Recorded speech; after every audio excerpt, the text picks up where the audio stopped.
I walked out of my own mother's retirement party before they brought out the cake. And what happened in the parking lot afterward gave me back something I didn't know I'd been missing for 30 years. My mother spent 31 years working as a cafeteria supervisor at Millbrook Elementary School in Dayton, Ohio.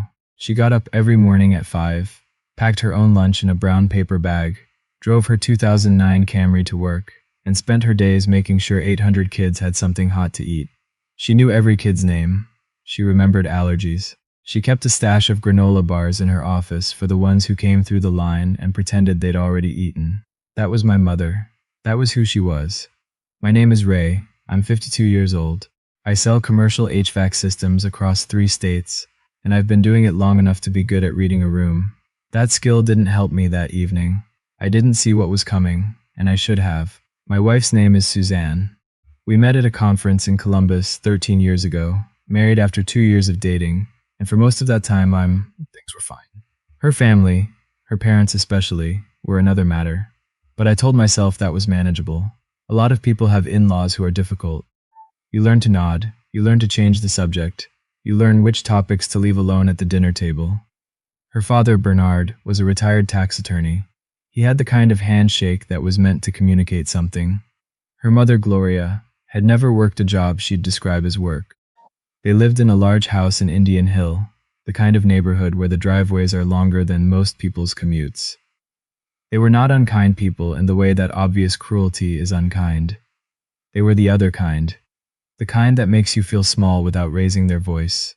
The kind that asks questions, shaped like compliments.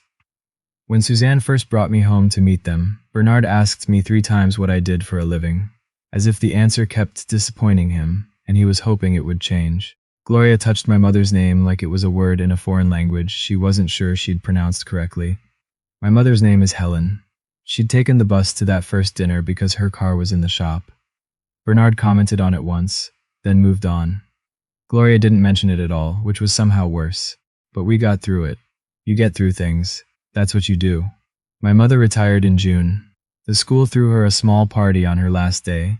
Teachers and staff, paper streamers, a sheet cake from the grocery store with her name misspelled in blue frosting. She called me laughing about the misspelling. Said she took a photo. Said she was going to frame it. Suzanne suggested we throw her a proper retirement party. I was surprised and genuinely touched. She said my mother deserved something real, something to mark the occasion. She offered to host it at our house, which is a nice house in a suburb north of Cincinnati. Not Indian Hill, but comfortable. I said yes immediately. I called my mother that night, and she got quiet on the phone in the way she does when she's trying not to cry.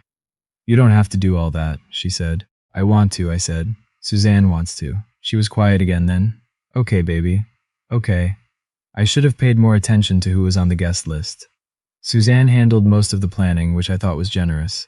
She coordinated with my mother's friends from the school, my aunt and her husband who drove in from Lexington, a few neighbors my mother had known for decades, and she invited her own parents, which I thought was a nice gesture, a chance for everyone to come together. The party was on a Saturday in late July. I grilled. We had a folding table on the back patio, with a good tablecloth, real glasses, the kind of setup that takes effort. My mother arrived with her best friend, a woman named Dot, who'd worked the register at Millbrook for 22 years and laughed like she was trying to wake the neighborhood. For the first hour, everything was good. My mother was happy. She was wearing the blue dress she saves for occasions. She had her hair done. She was moving between conversations like a woman who felt celebrated, and watching her do that was, I don't have a better word for it, it was everything. Then Bernard and Gloria arrived 45 minutes late. They came in through the side gate without ringing the bell. Gloria was dressed like she'd come from a different event, something more formal. She scanned the backyard the way people do when they're cataloging their surroundings, rather than enjoying them. Bernard shook my hand and made a comment about the neighborhood I was supposed to take as a joke. I introduced them to my mother properly. Gloria smiled. It was a real smile, technically. All the right muscles. Helen, she said, so nice to finally do this. 31 years in a school cafeteria. That is something. My mother smiled back. It was a good run, she said. I loved those kids. I'm sure you did, Gloria said and moved toward the drink table. I watched my mother's face. She kept smiling. She was good at that. The next hour passed without incident. I checked on the grill. I refilled drinks. I caught pieces of different conversations. Dot was telling a story that had my aunt in tears from laughing. My mother was showing someone a photo on her phone. I went inside to get a serving tray, and when I came back out, I heard it. Not all of it. A fragment. But fragments are enough. Bernard was standing near the fence at the edge of the patio, talking to a man named Craig, a college friend of Suzanne's I'd met twice. I heard Bernard say, in the way that men say things when they want to sound like they're not really saying anything, "Ray's a good enough guy, but he came from a certain kind of background. You can see it." Craig said something I couldn't hear. Bernard said, "School lunch lady, that's the mother." There was a pause. Then, "You can dress it up, but it's not the same world, is it?" I stood there with the serving tray in my hands. I stood there for a moment that felt much longer than it was. I looked across the yard at my mother, who was sitting next to Dot, who was still laughing about something. And my mother was laughing too now, a real laugh, her hand on Dot's arm. I set the tray down on the kitchen counter. I walked back outside. I didn't walk toward Bernard. I walked toward Suzanne. She was near the flower beds, talking with Gloria. "Can I borrow you for a second?" I said. She looked at me, read something in my face, and smiled at her mother. "Just a minute." We stepped to the side of the house, out of earshot. I told her what I'd heard. I kept my voice even. I told her exactly what her father had said. The words, the tone, the pause before the last part. She looked at me for a moment. Then she said, "Ray, that's just how he talks. He doesn't mean anything by it." I looked at her. "My mother is sitting in that backyard," I said. "At a party you planned for her. I know that. And your father just called her. He described her like she's beneath us. Like where she came from is something to be embarrassed about." Suzanne glanced toward the yard. "He's older. He grew up in a different time. He doesn't." "Don't," I said. "Don't explain it to me like that." She looked back at me. "What do you want me to do, Ray? You want me to go tell my 70-year-old father that he said something wrong at a party?" I didn't answer right away. "I want you to think about what it means," I said. "That your first instinct is to explain it away." She said nothing. I walked back into the yard. I don't know what I was going to do. I genuinely don't know what my plan was. I think I was still deciding. I went and stood near my mother for a while. Dot was telling another story. My mother leaned her head on my shoulder for just a second, the way she's done since I was a kid, and then she straightened back up and said something that made Dot laugh again. I stayed there. I stayed until Bernard and Gloria made their goodbyes, which they did about 30 minutes later, citing another engagement. Gloria kissed Suzanne on the cheek. Bernard shook my hand again with that handshake. I walked them to the side gate. Bernard said something about the burgers. I said thank you. He said we should do dinner sometime. His club. They had a new chef. I said sure. Then he was gone. I came back to the yard and I helped clean up. I helped Dot carry dishes inside. I helped my mother find her cardigan that had gotten draped over someone's chair. I was present. I was functioning. But there was something moving underneath everything I did that whole evening. Something I kept having to hold still. When the last guest left and my mother hugged me goodbye at the door, she held on a little longer than usual. "Thank you, baby," she said into my shoulder. This was the best day. I held on just as long. "You deserve it," I said. And I meant it. And I kept it together until her taillights disappeared at the end of the street. That night, after Suzanne went to bed, I sat at the kitchen table for a long time. I thought about the cafeteria at Millbrook. I thought about my mother getting up every morning in the dark, ironing her uniform shirt over the kitchen table, because we didn't have an ironing board, telling me to eat something before school. I thought about the years she worked double shifts so I could go to Ohio State. I thought about the birthday card she sent every year, always with a $20 bill tucked inside, even after I was grown and making a real salary, because that was what she did, because she couldn't not do it. I thought about Bernard's voice, the pause before the last part. Not the same world, is it? I went to bed without saying anything to Suzanne. The next morning, I got up early and made coffee. Suzanne came downstairs around 9. We talked about logistics for a while, who was going to drop off the borrowed folding chairs, whether we needed to return the extra tablecloth. Normal conversation, surface things. Then she asked, "Are you still upset about last night?" "Yes," I said. She sat down across from me. She looked tired. "Ray, I love you, but I can't control what my father thinks. I can't go back in time." "You defended him," I said. "That's what I'm still thinking about. He talked about my mother like she was a footnote in the wrong story, and your first response was to explain it to me like I'd misunderstood something." She looked out the window. I don't know what you want from me. I want you to understand why it matters. She turned back. Of course it matters. I'm not saying it doesn't matter.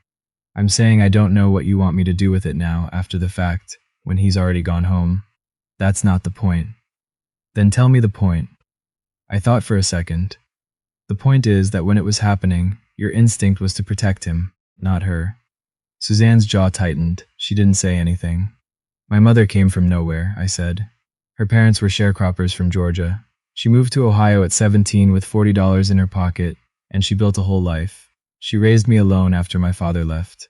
She did it on a cafeteria supervisor's salary, and she did it without once making me feel like we were lacking anything important. And your father who has never once in his life made his own lunch, stood at the edge of her retirement party and talked about her like she was evidence of something. Suzanne was quiet. And you told me he didn't mean anything by it. She stared at the table.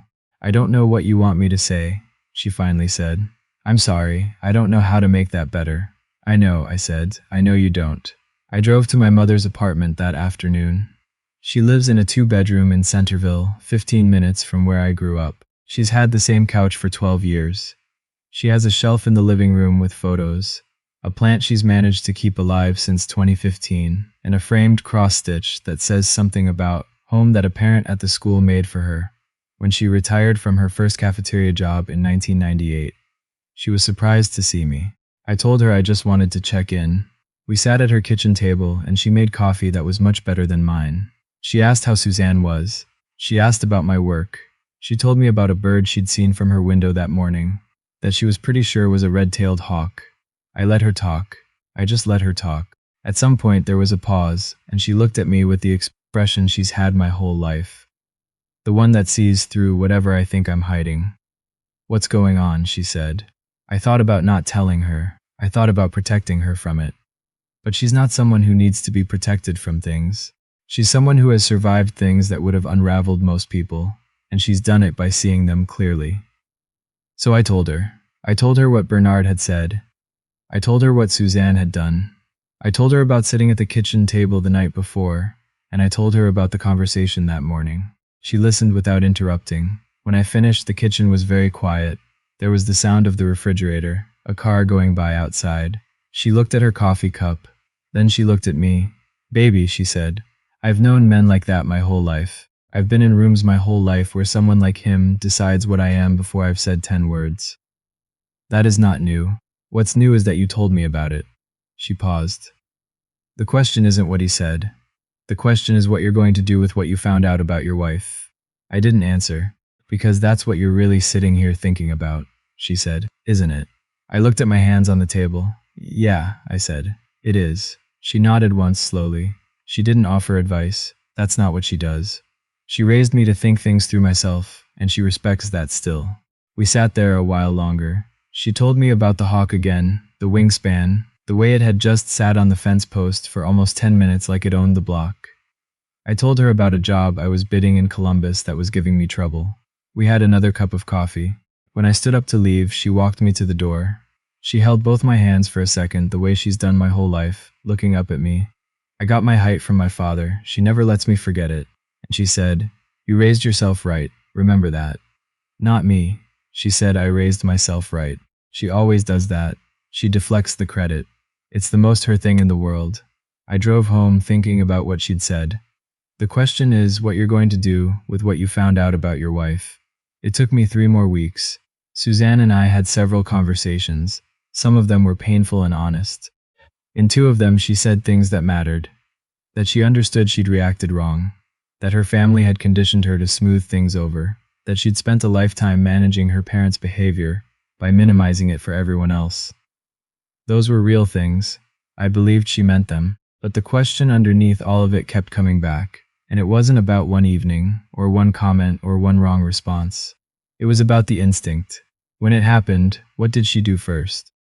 And if we built a life together and we had children, and my mother came to the birthday parties and the graduations and whose instinct was I going to be relying on? I knew the answer. I'd known it in the side yard of our house before I'd finished telling her what I'd heard. We separated in September. It was not a dramatic separation. There was no single moment. We sat down together and talked about it for a long time, and there was sadness in that room, real sadness, because we had loved each other, and some of that love was still there, and endings are not the same as failures, she cried. I did too. We were decent to each other about the house, about the finances. Her parents were not brought up once in those conversations. They didn't need to be. The divorce was finalized in March. I called my mother the evening after I signed the papers. I wasn't sure what to say, so I just told her it was done. She was quiet for a moment, then she said, "Come over, I'll make dinner." I drove over. She'd made the pot roast she makes for occasions that need comfort, the one with the potatoes and the carrots, and the gravy that takes 4 hours, and makes the whole apartment smell like the house I grew up in. She set the table with the good placemats. We ate, and she told me about a show she'd been watching, and I told her the Columbus bid had finally gone through. And at some point she got up to get us both more water, and she paused behind my chair and put her hand on my shoulder for just a second, the way she's always done, and then went to the refrigerator. That was all. That was enough. Later, washing dishes side by side in her small kitchen, she said, "You know what I've been thinking about?" I asked what. "That hawk," she said. "He came back 3 days in a row. Same fence post. Same time every morning." She smiled at the window. I started leaving my coffee and just watching for him. Best part of my morning. I dried a plate and set it on the stack. "That's a good thing to have," I said. She nodded. "It is." I drove home that night with the windows down, even though it was cool. The highway was nearly empty. There's a stretch of I-75 north of Dayton where the land opens up flat on both sides, and the sky goes very wide, and I've driven it 1,000 times, but that night I noticed it. My mother came from Georgia with $40. She made a life. She kept a plant alive for 11 years. She found a hawk to watch in the morning. She did not need Bernard or anyone like him to tell her what she was worth. She has never needed that. She just needed someone in the room to see her clearly when it mattered. That night I did. I am still doing it. That is the only thing I have ever managed to get exactly right.